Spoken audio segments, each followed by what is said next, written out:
சின்ன மருமகள் அப்கமிங் எபிசோடில் பிரச்சாரத்துக்கு இன்னும் ஒரு நாள் தான் இருக்குது. சன்னியாசி ராஜாங்கிட்ட சொல்கிறாரு, அண்ணன் பிரச்சாரத்துக்கு இன்னும் ஒரு நாள் தானே இருக்குது, இன்றைக்குள்ளே பிரச்சாரத்தை முடிச்சாகணும்.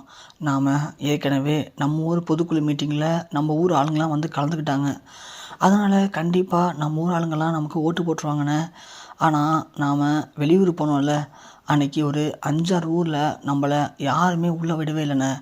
அந்த ஊருக்கெலாம் இன்னொரு வாட்டி பிரச்சாரத்துக்கு போயிட்டு வந்துட்டோம் அப்படின்னா அப்புறம் பிரச்சனை இல்லைண்ணே, ஈஸியாக நீங்கள் ஜெயிச்சிடலாம். இல்லைனா கொஞ்சம் டவுட்டு தானே அப்படிங்கிற மாதிரி நமக்கு அமைச்சர்கள் சொல்லியிருக்காங்கண்ணே. அதனால் நாம் இப்போது பக்கத்து ஊர் அக்கம் பக்கத்துலாம் போயிட்டு வரணுண்ணே அப்படின்னு சொல்ல, உடனே அந்த இடத்துல தமிழ்ச்செல்வி வராங்க. தமிழ்ச்செல்வி வந்த உடனே அப்போதைக்கு நம்ம சன்னியாசி சொல்கிறாரு, அண்ணே எனக்கு ஒரு யோசனை சொல்லட்டுங்களா அப்படின்னு கேட்க, சொல்லு சன்னியாசி என்ன அப்படின்னு கேட்குறாரு. இல்லைண்ணே, எனக்கு தெரிஞ்சு நாம் திரும்பவும் பக்கத்து ஊருக்கெலாம் போனால் அங்கே ஏதாவது பிரச்சனை தான் பண்ணுவானுங்க, விட மாட்டேன்னு சொல்லுவானுங்க. ஆனால் எப்படி நம்ம ஊர் மக்களையும் நம்ம நம்பாமல் இருந்தப்போ தமிழ்ச்செல்வி உள்ளே வந்து பாட்டு பாடி எல்லா மக்களுக்கும் அவங்க மேலே தப்பு நிரூபித்தாங்களோ, அதே மாதிரி தமிழ்ச்செல்வியை இப்போது பக்கத்து ஊருக்கெலாம் பிரச்சாரத்துக்கு போனால் கண்டிப்பாக அந்த மக்கள் எல்லாமே புரிஞ்சுப்பாங்கண்ணே. அதனால் நமக்கு திரும்பவும் நல்ல பேர் கிடைக்கணும் அப்படின்னு சன்னியாசி சொல்ல, ராஜாங்கம் எப்போதுமே தமிழ்ச்செல்வியை பற்றி பேசினாலும் சுபாஷை பற்றி பேசினாலும் கோவப்படுவார். ஆனால் இந்த முறை தமிழ்ச்செல்வியை பற்றி பேசவும் ராஜாங்கம் எதுவுமே கோவப்படவே இல்லை. அப்படியே ஒரு நிமிஷம் யோசிக்கிறாரு. உடனே சன்னியாசி சொல்கிறாரு, அண்ணே உங்களுக்கு பிடிக்கலன்னா வேண்டாண்ணே, எனக்கு தோணுது சொன்னான்னு அப்படின்னு சொல்ல, இல்லை சன்னியாசி போ சொல்லு அப்படின்னு இங்கே ராஜாங்கம் சொன்னால் உடனே சன்னியாசி சந்தோஷப்படுறாரு. உடனே கருப்பு போய் தமிழ்ச்செல்வி கூட்டியாடா அப்படின்னு சொல்ல, இந்த வந்துட்டேன் அப்படின்னு சொல்லிட்டு நேராக ஓடி தமிழ்ச்செல்வியை கூப்பிட்றாங்க. தமிழ்ச்செல்வி ஆமாம் உன்னை கூப்பிட்டாங்க ஐயா அப்படின்னு சொல்லிட்டு சொல்லவும் தமிழ்ச்செல்வி வராங்க. வந்தோடனே சன்னியாசி சொல்கிறாரு, தமிழ்ச்செல்வி நேற்று எப்படி நம்ம பொதுக்குழு மீட்டிங்கில் நீ பேசி எல்லாரையும் வர வச்சியோ, அதே மாதிரி இப்போது பக்கத்து ஊர்லலாம் நமக்கு இன்னும் பிரச்சாரம் பண்ணவே இல்லைம்மா, இன்னும் ஒரு நாள் தான் பாக்கி இருக்குது. அதனால் நீ என்ன பண்ணுற, நம்ம வண்டியில் போயிட்டு எப்படி இங்கே பிரச்சாரம் பண்ணியோ அதே மாதிரி பக்கத்து ஊர்லேயும் நம்ம அண்ணனுக்காக நீ பிரச்சாரம் பண்ணணுமா அப்படின்னு சொல்ல, தமிழ்ச்செல்வி அப்படி நிற்கிறாங்க. என்னம்மா பண்ணுவல அப்படின்னு கேட்கவும், கண்டிப்பாக மாமா பண்ணுவோம் மாமா நான் அப்படின்னு சொல்கிறாங்க. சரிம்மா, நீ நம்ம கருப்பு அழைச்சிக்கிட்டு நம்ம வண்டியில் கிளம்பி பக்கத்து ஊர் கருப்பு அன்றைக்கி எதாவது ஊரில் நம்மளை உள்ளே விட மாட்டேன்னு சொன்னாங்களோ அந்த ஊருக்கெல்லாம் தமிழ்ச்செல்வி அழைச்சிட்டு போங்க, தமிழ்ச்செல்வி அந்த ஊரெலாம் பிரச்சாரம் பண்ணட்டும் அப்படின்னு சொல்லவும் இங்கே கருப்புக்கு ஒரு சந்தோஷமாக இருக்குது. தமிழ்ச்செல்வி சொல்கிறாங்க உடனே, மாமா நான் மட்டும் போனால் பத்தாது, உன் கூட யாரை அழைச்சிட்டு போகிற, சேது அழைச்சிட்டு போனி வேணா அப்படின்னு சொல்லவும் தமிழ்ச்செல்விக்கு ஒரு சந்தோஷமாக இருக்குது. இங்கே கருப்புக்கும் ரொம்ப சந்தோஷமாக இருக்குது. பரவாயில்ல, தமிழ்ச்செல்வியும் சேதுவும் சேர்ந்து பிரச்சாரத்துக்கு போகிறாங்க, சூப்பர் தான் அப்படின்னு கருப்பு நினைக்கிறாரு.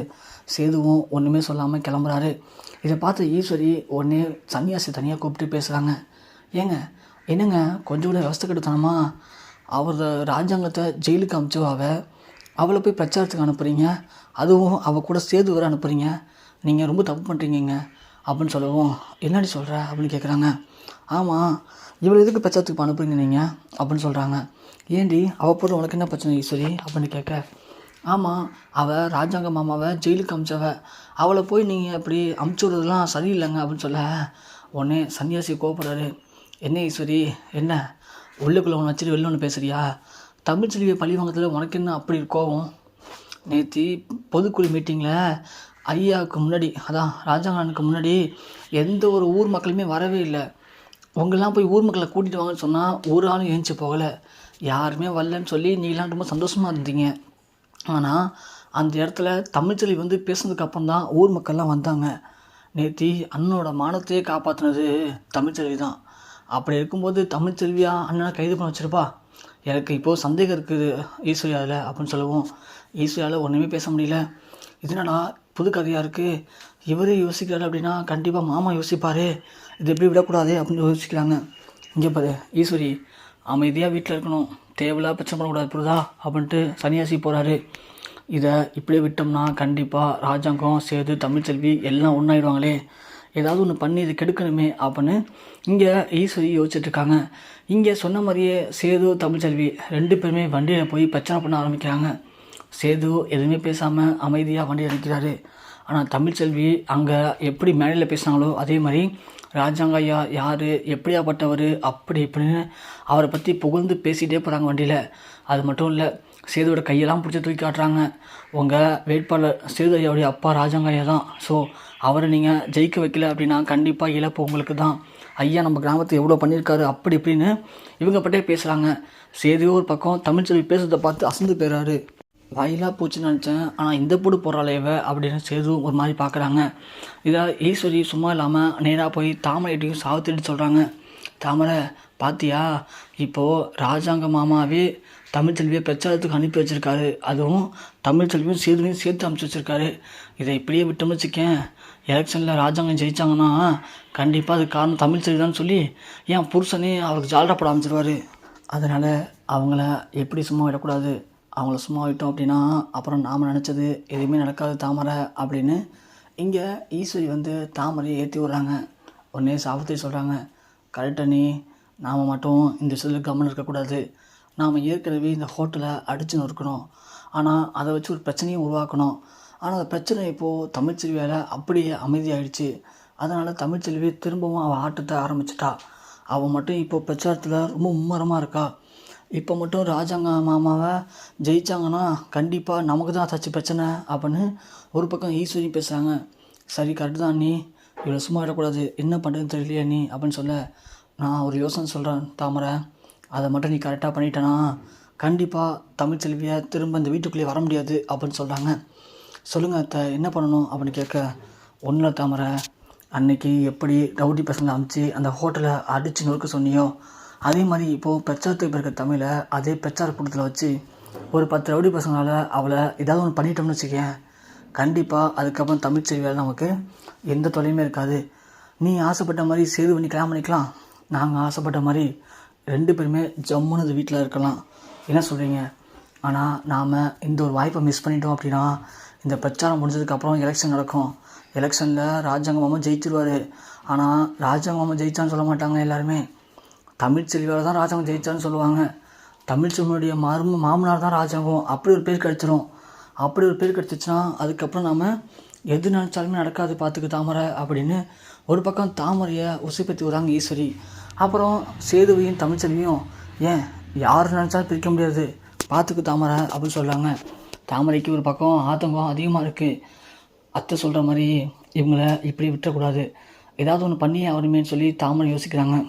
உடனே சாவித்திரி சொல்கிறாங்க, தாமரை அண்ணி சொல்கிற மாதிரி இவங்களை இப்படியே விட்டக்கூடாது தாமரை, பிரச்சாரத்தில் வச்சு முடிஞ்சால் தமிழ்ச்செல்வி கதையை முடிக்க சொல்லு அப்படின்னு சொல்கிறாங்க.